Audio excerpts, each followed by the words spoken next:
If I zoom in here, you can see this is just the reverb sound.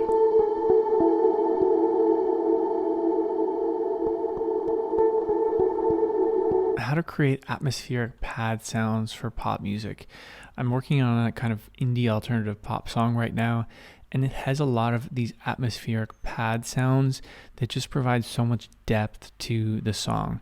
And I'll show you one of my favorite ways to create pad sounds and how I have it set up in Logic. And you can take these ideas and recreate the same type of workflow in your own Logic projects if it works for you. Feel free to subscribe to this channel, guys, especially if you're making music and you're an indie musician, you want to try to get that music heard. I'm Charles Klein, I'm a singer-songwriter too, and I'm doing the same thing. Here's a song that I'm just working on. I'll just give you a bit of a vibe of it right now. And so you can get an idea of, I'm just going to mute kind of what I'm going to show you, just of what we're working with here.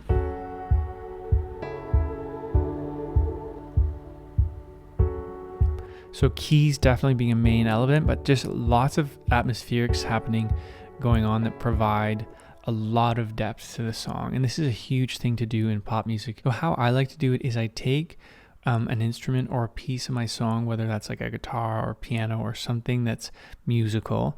I add a lot of reverb to it, and then I record that reverb, and sometimes I even reverse that. So let's walk through this and I'll show you exactly how I do it. So there is this part here, and it's down here. It's called guitar. I'm just going to call it guitar. So here's just a little bit of a guitar, just without anything. This is what it sounds like.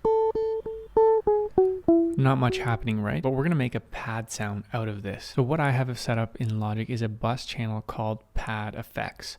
So down on buses, I have this bus 18 called Pad Effects. This is something I have in every project because I'm doing this a lot in all my projects. And this Pad Effects has a Valhalla Supermassive Reverb.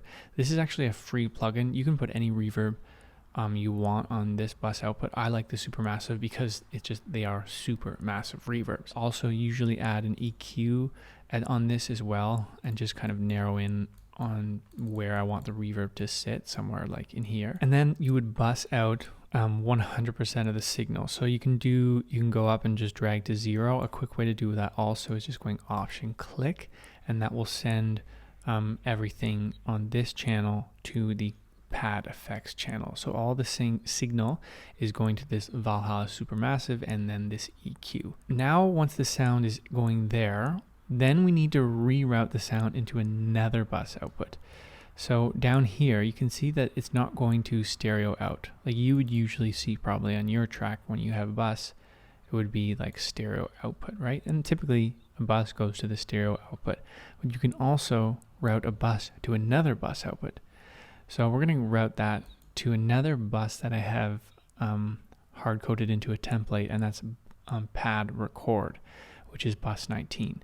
So I'm going to output to bus 19. See pad record. And this is where we're actually going to record the sound from. Okay, so now that's set up. We have a guitar going to the bus that's picking up the reverb, and then the reverb is going to bus 19. So once that is done, now we can record just the reverb. We don't really want the pluckiness of the guitar. We just want this super massive reverb. So if I play it, just the guitar, you'll hear it with the reverb. So you hear how massive that sounds?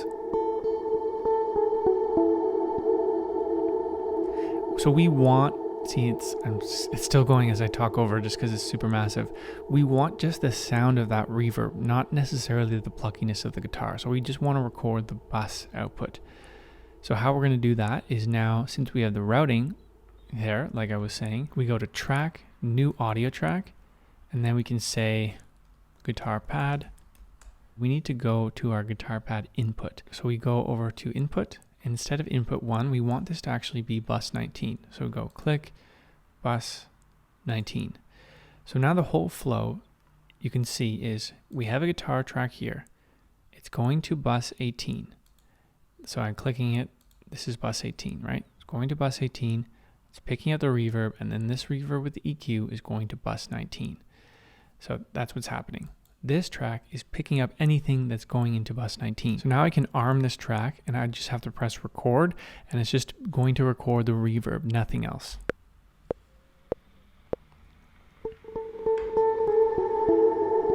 I zoom in here, you can see this is just the reverb sound.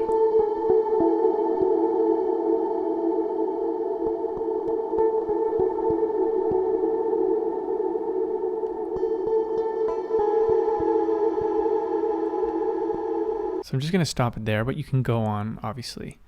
And now if I solo this guitar pad, you'll just hear the reverb.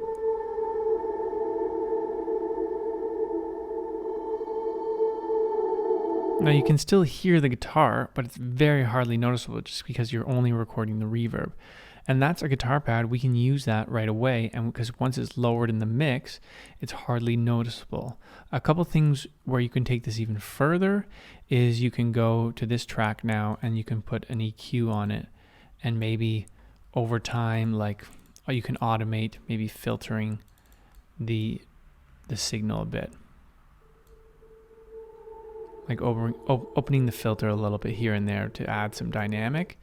And another thing you can do besides that is going out to your region editor here and actually reversing the signal and completely changing the sound bit, which gives it a new flavor and a new texture. So I would do both, maybe reversing it right away to see if it sounds cool.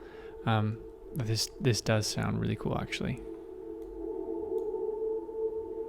I love this way to make pads because you're taking something that was made in the song, so it really just, the tone of it fits right away. And that's also cool because you're creating it from scratch and you're not necessarily just going to a stock synth and just having one MIDI note go across. So I really like the way, I still do that way to create pads, but I also really find this a cool creative way to make pads. Please feel free to subscribe to this channel, guys. I make videos like this, tutorials, and on music production and on music marketing. So I hope to see you in the next video.